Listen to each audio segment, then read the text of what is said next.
Babu, method of working diploma second year का एक numerical है। ठीक है, इसमें निकालना है कि हमको number of pillars in a closed panel, मतलब पैनल साइज निकालना है। क्लोज्ड पैनल मतलब पैनल कभी भी क्लोज्ड होता, पैनल होता मतलब पैनल में कितने नंबर ऑफ पिलर्स होंगे ये बताना है।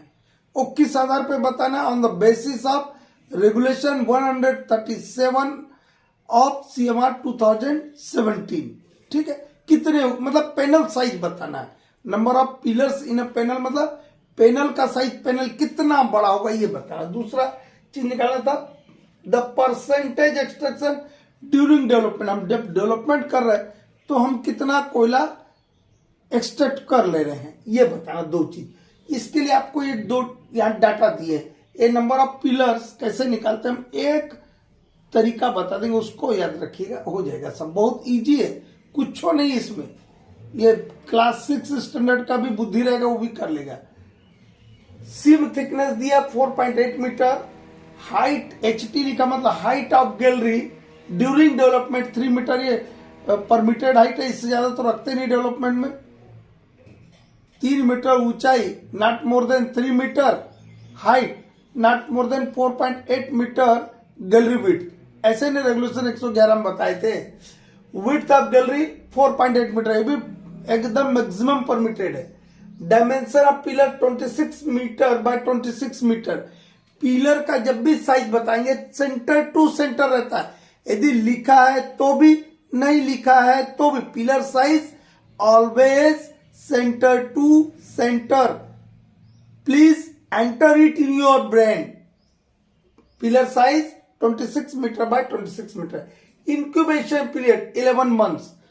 बोर्ड एंड पिलर के प्लेलिस्ट में जाके देख लीजिएगा ये इंक्यूबेशन पीरियड क्या होता है। हम बहुत प्यारे तरीके से वहां पर समझाए हैं। ठीक है, इंक्यूबेशन पीरियड कितना है? 11 मंथ। और आपका रेगुलेशन 137 क्या बोलता है? प्रिकॉशन अगेंस्ट स्पॉन्टेनियस सीटिंग में क्या बोलता है कि आपको माइन को डिफरेंट पैनल या डिस्ट्रिक्ट या सेक्शन में काम करना है। ठीक है, जिसका स्वतंत्र वेंटिलेशन होगा, इंडिपेंडेंट वेंटिलेशन होगा, और पिलर पैनल का जो साइज होगा वो इंक्यूबेशन पीरियड के आधार पर तय किएगा। कोल सीम का जो इंक्यूबेशन पीरियड होगा उस आधार पर पैनल साइज मतलब number of pillars in a panel निर्धारित करेंगे। इंक्यूबेशन पीरियड ऑफ कोल या कोल सीम, बोलिए एक ही बात होता है, उस आधार पर तय करेंगे।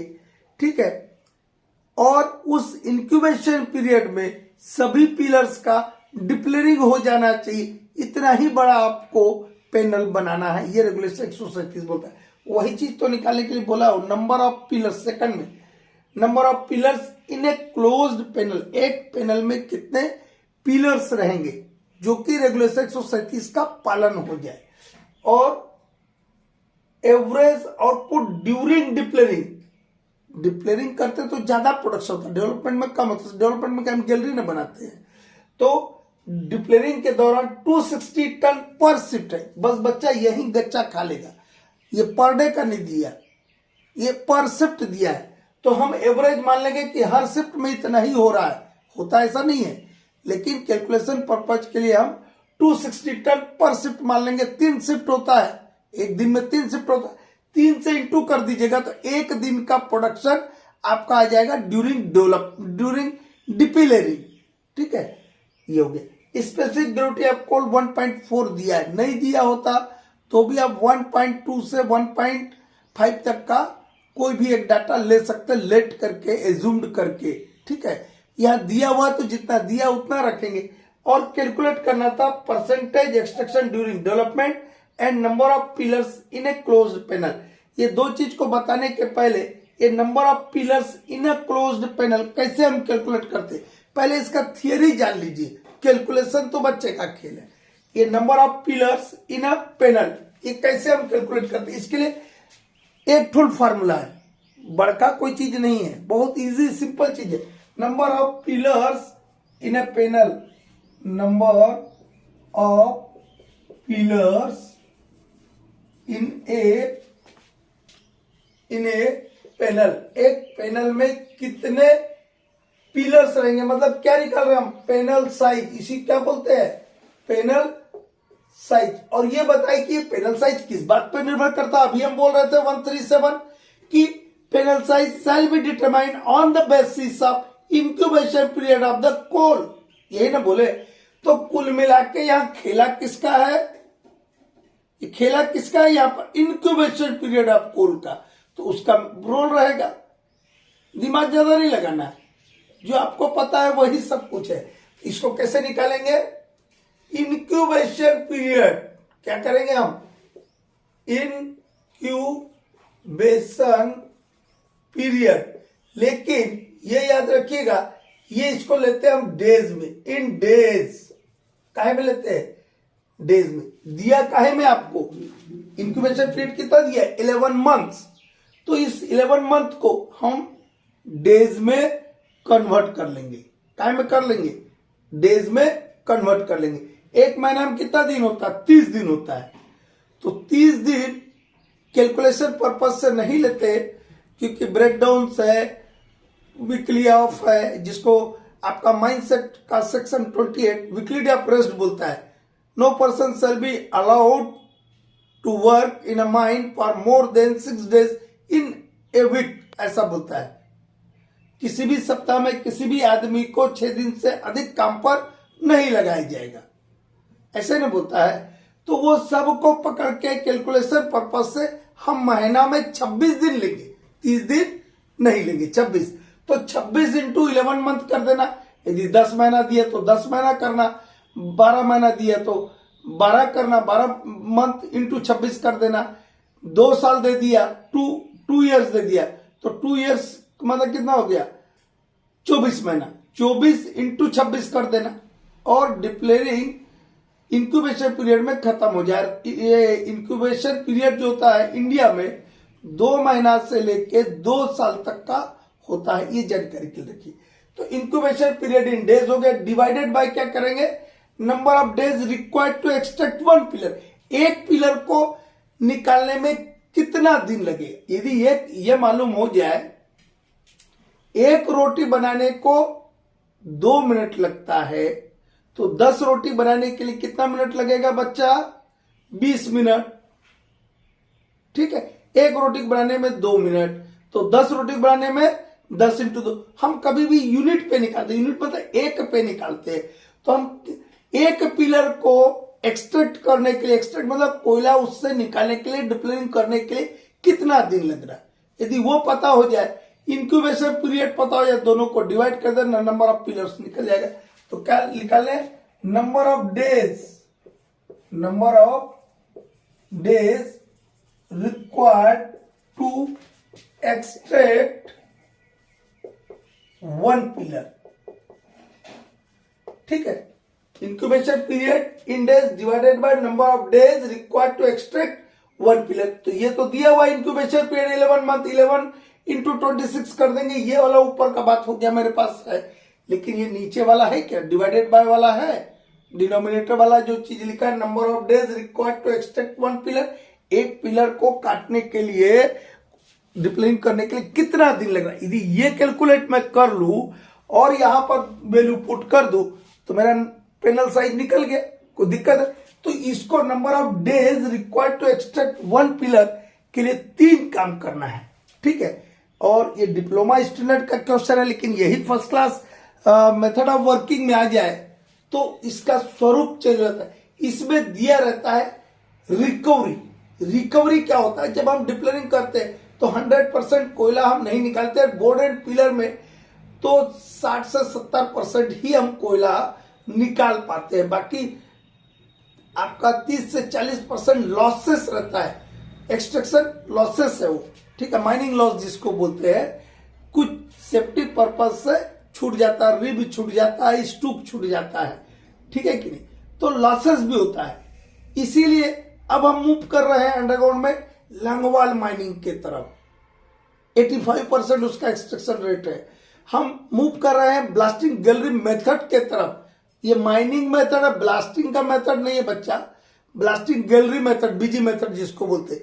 ये जो मेथड्स है इनमें हम परसेंटेज ऑफ एक्सट्रैक्शन जो है अधिक ले सकते हैं। बोर्ड एंड पिलर के दो सबसे बड़े डिसएडवांटेज है कि इसका परसेंटेज ऑफ एक्सट्रैक्शन कम होता है, लो होता है, लेस परसेंटेज ऑफ एक्सट्रैक्शन होता है, और दूसरा पुअर वेंटिलेशन सिस्टम रहता है बोर्ड एंड पिलर में, स्लगिश सुस्त टाइप का रहता है, क्योंकि ढेर सारा एयर क्रॉसिंग लगाना होता है, डोर्स लगते हैं, ढेर सारे वेंटिलेशन स्टॉपिंग, मतलब वेंटिलेशन डिवाइसेस ज्यादा जब लग जाएंगे तो लीकेजेस बढ़ जाएगा।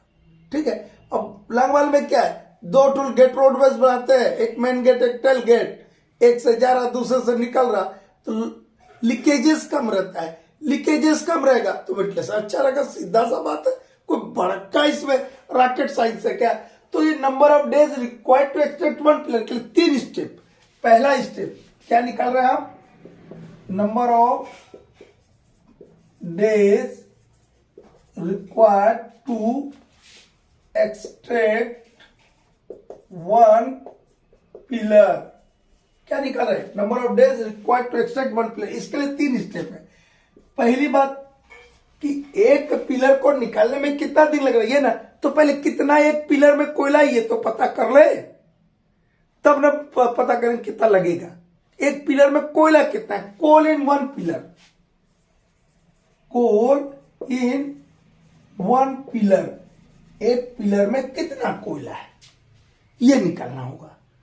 तो कोल इन वन पहला स्टेप, ये वाला नीचे वाले को निकालने के लिए 3 बात बताए। Coal in one pillar, coal in one pillar मतलब एक पिलर में कितना कोयला है। पिलर का साइज दिया है 26 metre by 26 metre, 26 metre by 26 metre.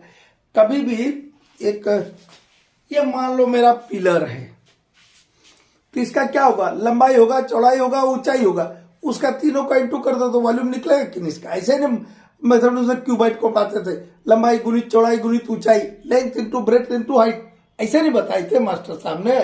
तो वही मुझे याद है, वही मैं याद रखूंगा। लेकिन हम कोयला को बोलते हैं टन में, कहीं बोलते हैं कोयला को टन में, तो टन में बोलते हैं तो इंटू कर देंगे वॉल्यूम का हम स्पेसिफिक ग्रेविटी ऑफ कोल से। स्पेसिफिक ग्रेविटी ऑफ कोल दिया हुआ है 1.4।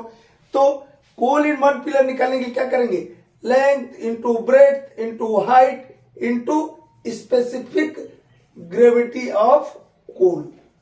ठीक है, लेंथ इंटू ब्रेथ क्या हुआ आपका, ये हुआ पिलर साइज, इसको बोलते हैं, इतने को बोलते हैं पिलर साइज या डायमेंशन ऑफ पिलर। क्या दिया 26 इंटू 26 इंटू क्या कर देंगे हम, हाइट, क्या कर देंगे हाइट, हाइट क्या दिया आपका 3 मीटर मैक्सिमम परमिटेड, सॉरी यहां पे आपका ये जब एक्सट्रैक्शन कर रहे डेवलपमेंट के टाइम 3 मीटर लेंगे, डिप्लेयरिंग के टाइम हम क्या करते हैं, कुछ स्पेशल परमिशन लेकर के, सीम थिकनेस तो ज्यादा है नहीं 4.8 मीटर है, तो ये पूरा 4.8 मीटर को डिप्लेयरिंग करने का हम परमिशन लेंगे। ठीक है, इसको 4.8 मीटर तो बहुत ज्यादा नहीं है, यदि ये 10 मीटर है तो फिर 2 सेक्शन में काम करते हो, कभी चर्चा करेंगे। तो 4.8 मीटर हो गया, इंटू कितना करेंगे, स्पेसिफिक ग्रेविटी ऑफ कोल 1.4 रख देंगे। कोई दिक्कत है, ये लेंथ इंटू ब्रेथ में क्या लगेंगे, पिलर साइज या dimension of pillar 26 metre by 26 metre, जो आपको प्रॉब्लम में दिया होगा। यहाँ 26 मीटर बाय 26 मीटर है, कहीं 30 मीटर बाय 30 मीटर रहेगा, 48 मीटर बाय 48 मीटर भी रहेगा, और जो आपका सीम थिकनेस है वो रख देंगे। ठीक है, into specific gravity of coal, तो कोल इन वन पिलर निकल गया, कोयला कितना टन है ये मालूम हो गया एक पिलर में। ठीक, दूसरा बोला जो कि आपको प्रॉब्लम में नहीं है, लेकिन सुन के रखिए, समझ के रखिए,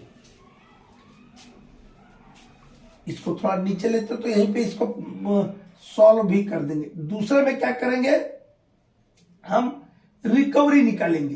क्या निकालेंगे, रिकवरी। लेकिन रिकवरी आपके ये डिप्लोमा स्टैंडर्ड का है तो रिकवरी नहीं दिया हुआ है, नहीं तो प्रॉब्लम में लिख देता कि रिकवरी जो है 80% है या 70% है या 60% है रिकवरी।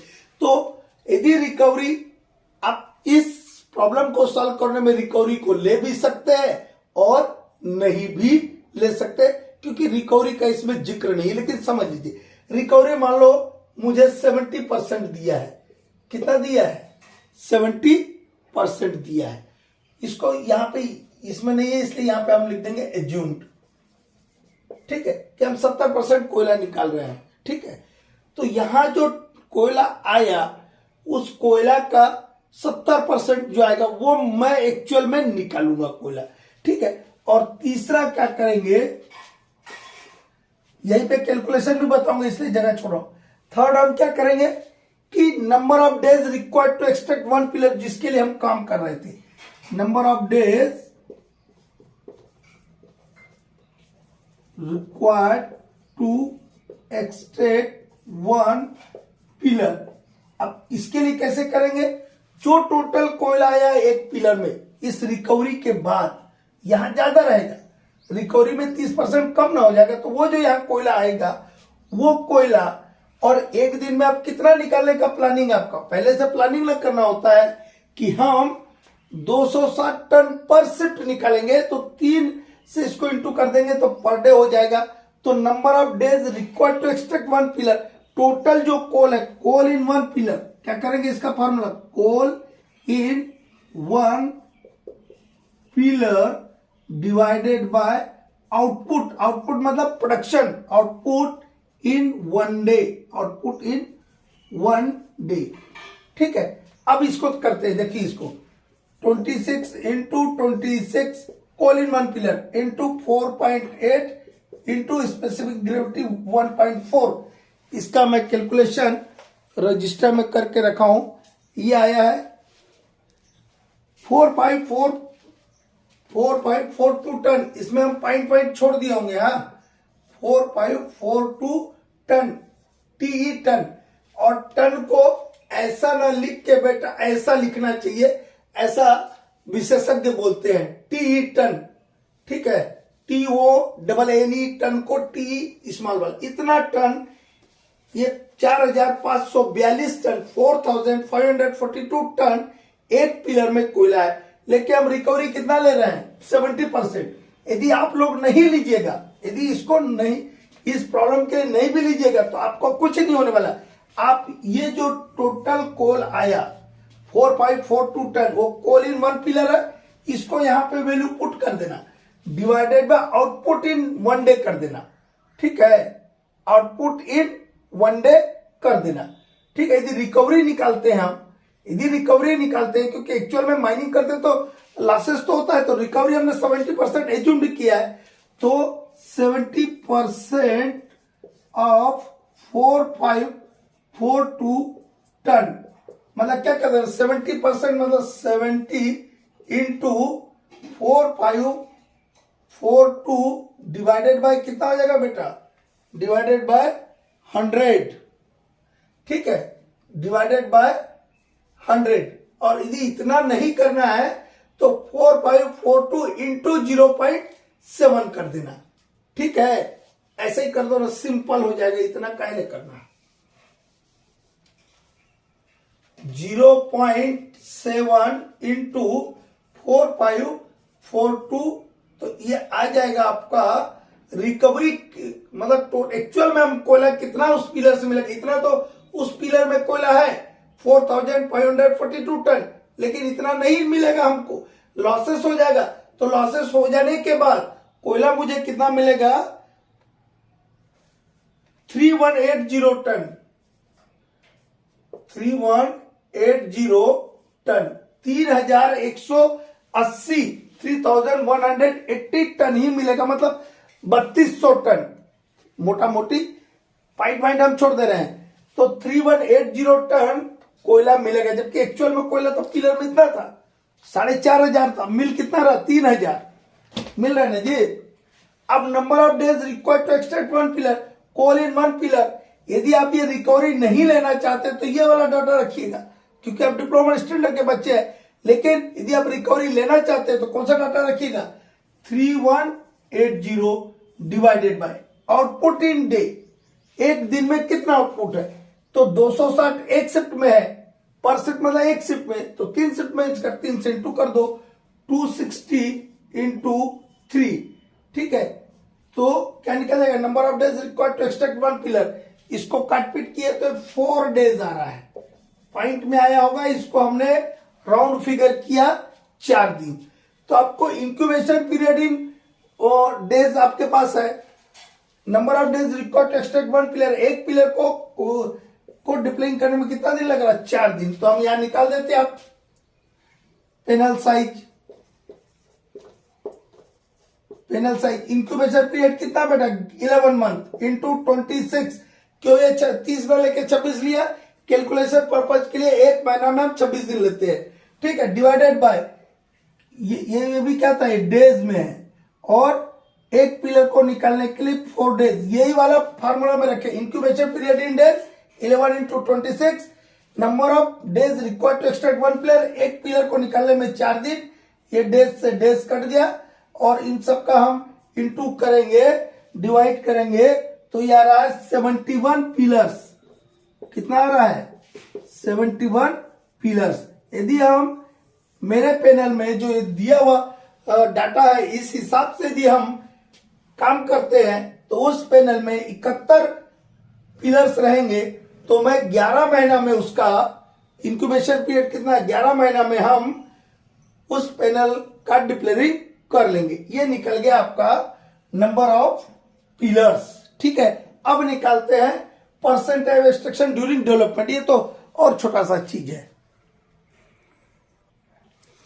बाबू। देखो ये पिलर है, ये A B, A C, C D, B D का साइज क्या दिया है? ए बी का दिया है 26 मीटर बाय 26 मीटर। ये ए बी कितना दिया है? 26 मीटर, क्योंकि सेंटर टू सेंटर 26 मीटर है। एसी भी कितना हो गया? 26 मीटर। तो बीडी भी कितना होगा? 26 मीटर। सीडी भी कितना होगा? 26 मीटर, ठीक है। गैलरी साइज कितना दिया है? गैलरी का विड्थ कितना दिया है? 4.8 मीटर। मतलब ये सेंटर से इधर 2.4 है, इधर 2.4 है।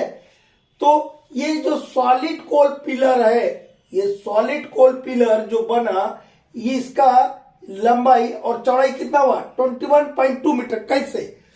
ये जो गैलरी साइज दिया है, आधा यहां से कट रहा, आधा यहां से सेंटर टू सेंटर है, तो ये 2.4 इधर का माइनस हुआ होगा ना जी।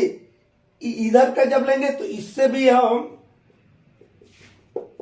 2.4 माइनस कर देंगे, तो 26 में से 2.4 माइनस करना कितना हो जाएगा? आधा इधर का, आधा इधर का, तो हो जाएगा मतलब कुल मिला के कुछ मत करना, जितना गैलरी विड्थ दिया है एकदम लेमन भाषा में, जितना गैलरी विड्थ दिया है इस सेंटर टू सेंटर जो पिलर साइज दिया उससे माइनस कर देना, आपका ये अंदर वाला पोर्शन का लंबाई चौड़ाई मिल जाएगा। 26 मीटर दिया है centre to centre, gallery width 4.8 metre दिया है, तो सीधा 26 मीटर में से 4.8 को माइनस कर देना, 21.2 मीटर आ गया, ठीक है। तो ये जो डॉटेड लाइन में दिखा है इसको भी हम डॉटेड ऐसा कर दे, तो ये डॉटेड वाला क्या हुआ? ए बी सी डी, और ये जो सॉलिड कोल पिलर जिसके अंदर कोयला है ए बी सी डी, और हमने गैलरी कहां चला है? ये वाला गैलरी नहीं चला है, तो ये गैलरी चलाने से कितना कोयला मिला ये बताना है। तो ये वाला तो छोड़ कितना गया जी, तो इसको माइनस करना हो कि ये सॉलिड कोल पिलर है ना, ये वाला, ये तो सॉलिड कोल, अभी इसको हम डिप्लेइंग के टाइम निकालेंगे, ये तो सॉलिड है, इसको माइनस करना हो कि नहीं। हमने सिर्फ तो इतने जगह का निकाला, देखो ये 4 जगह से निकाला है, 4 गैलरी से, तो ये 4 गैलरी से कितना कोयला निकाला ये पूछ रहा हूं, और ये वाला तो छूट गया है, तो इसको माइनस करेंगे। कैसे निकालेंगे? Percentage extraction during development, A B C D, area of A B C D, area of A B C D minus कर देंगे किसको? ये जो कोयला छूट गया इसको, area of small A B C D दिखा, देखिए A B C D, area of A B C D divided by, in percentage निकाले तो 100 लिख देना, नहीं तो भूल जाइएगा तो गड़बड़ाएगा, divided by area of A B C D. ये ए बी सी डी में तो सब आ गया, गैलरी भी आ गया और ये आपका सॉलिड कोल भी आ गया, ये टोटल हो गया ए बी सी डी, इसमें पूरा का पूरा आ गया, जिसमें गैलरी भी शामिल है और ये सॉलिड कोल भी है। तो पूरा में से हमने किसको माइनस कर दिया? जो ये सॉलिड कोल है इसको माइनस किया। देखो area of ABCD divided by क्या कर देंगे? एरिया ऑफ टोटल का एबीसीडी इंटू 100 कर देंगे। तो एरिया ऑफ एबीसीडी कैसे निकालेंगे? ये क्या हुआ? एक रेक्टेंगल हुआ, रेक्टेंगल क्या होता है? लेंथ इंटू ब्रेथ, ऐसे नहीं निकालते थे ये। तो एरिया ऑफ एबीसीडी क्या होगा 26 into 26 minus area of ABCD के में देखिए 21.2, इधर भी 21.2 लिख दिया, 21.2 इंटू 21.2, और ये माइनस का ना ये 26 इंटू 26 का इंटू करना 676 आएगा, 21.2 इंटू 21.2 करना 449 पॉइंट समथिंग आएगा, उसको माइनस करना, माइनस का सिंबल है बेटा, डिवाइडेड बाय 26 इंटू 26 इंटू 100 करना, इसको सबको काट पीट कीजिएगा तो 33.57 में कैलकुलेट किया, इतना परसेंटेज ऑफ एक्सट्रैक्शन होगा। और आपको जानकारी के लिए बता दे कि परसेंटेज ऑफ एक्सट्रैक्शन का यदि आपका आंसर 25 से 35 के बीच है तो ही सही है, यदि उसके ऊपर चले गया तो आप गलत कहीं कर रहे हैं, दिमाग में रख लीजिएगा।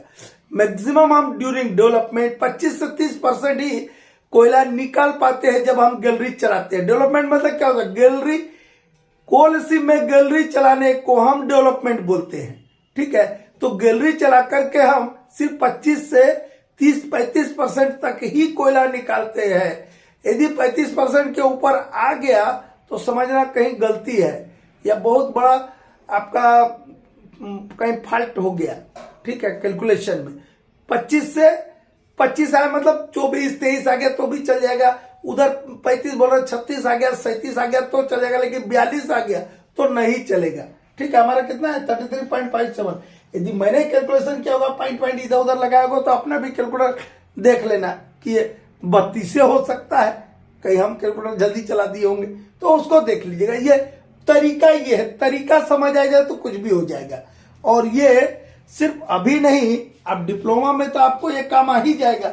जब नौकरी के लिए बैठिएगा बेटा रिक्रूटमेंट में, ये सब चीज पूछा जाता है। ये अभी तैयारी कर लीजिएगा, बाद में नहीं करना पड़ेगा, और नहीं कीजिएगा तो दिक्कत में फंसिएगा।